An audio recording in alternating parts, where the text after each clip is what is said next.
Welcome to our channel. Today we how to build a strong network with Indeed, beginner guide step by step clearly.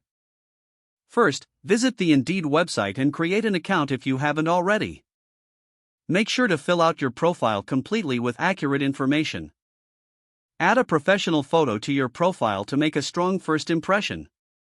Next, start building your connections by searching for industry professionals. Utilize the search bar to find individuals in your field. When you find someone you'd like to connect with, send them a personalized message. Introduce yourself briefly in the message and explain why you want to connect. Be respectful of their time and make your message concise. Join groups related to your industry or area of interest. Engage with posts within these groups by commenting and sharing your insights. Attend virtual events or webinars hosted on Indeed and participate actively.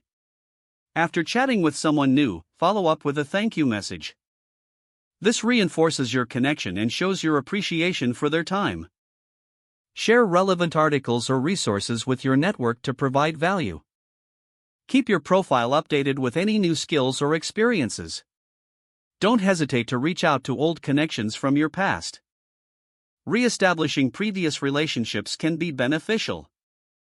Offer help to people in your network when possible. Helping others often leads to reciprocal support. Stay active on the platform to keep your presence alive. Regular interactions will solidify your network over time. Remember to cultivate genuine relationships, rather than just transactional ones. Networking is about building trust and mutual respect. Finally, monitor your network's activity to stay informed about their advancements.